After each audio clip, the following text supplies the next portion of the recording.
વિસાવદર બેઠકની પેટા ચૂંટણીની જાહેરાત થઈ નથી તેવામાં આ અંગે હવે પૂર્વ ધારાસભ્ય ભૂપત ભાયણીએ નિવેદન આપ્યું છે। ચૂંટણી પંચના જે નિર્ણય છે તે અંગે હવે ભૂપત ભાયણીએ નિવેદન આપ્યું છે। તેમણે કહ્યું છે કે વિસાવદરની પેટા ચૂંટણી કેમ જાહેર થઈ નથી તે એક તપાસનો વિષય છે। આ અંગે હવે રજૂઆત પણ કરવામાં આવેલી છે અને જે ખરેખર મામલો એ છે કે હાઈકોર્ટમાં અરજી કરી છે હર્ષદ રીબડિયાએ।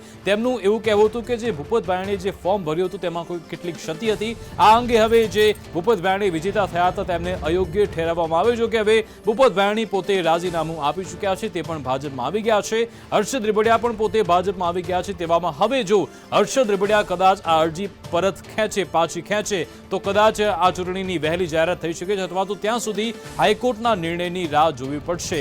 ભૂપત ભાયણીએ એવું કહ્યું છે કે ભાજપ દ્વારા આ અંગે પ્રયત્નો કરવામાં આવશે। વિસાવદરની પેટા ચૂંટણી અંગે પૂર્વ એમએલએ ભૂપત ભાયણીએ નિવેદન આપ્યું છે।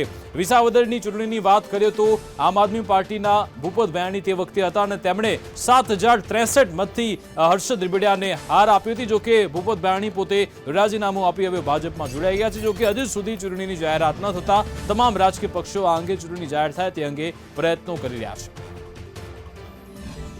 વિસાવદર વિધાનસભાની જાહેરાત એમાં થઈ શકેલ નથી, તો માનનીય ચૂંટણી પંચનો જે કાંઈ નિર્ણય છે એ નિર્ણયને હું એવા ભારતીય જનતા પાર્ટીના પ્રયાસો રહેશે કે નિયત સમયે જ ચૂંટણી થાય। જે ચૂંટણી પંચે તારીખ નક્કી કરેલી છે એ તારીખે વિસાવદર વિધાનસભાની પણ ચૂંટણી થઈ જાય અને વિસાવદર વિધાનસભાની જનતા ધારાસભ્યથી વંચિત ન રહે એ બાબતમાં માનનીય CR પાટીલ સાહેબે પણ ગઈકાલે નિવેદન આપ્યું છે કે અમે એનો નિર્ણય કરાવશું, રજૂઆત કરશું। તો આવનારા દિવસોમાં નિયત સમયે ચૂંટણી થાય એવો ભારતીય જનતા પાર્ટીનો પ્રયાસ રહેશે। પરંતુ હાઈકોર્ટનું અને માનનીય ચૂંટણી પંચનું, નામદાર હાઈકોર્ટનું જે કાંઈ નિર્ણય હશે એ નિર્ણય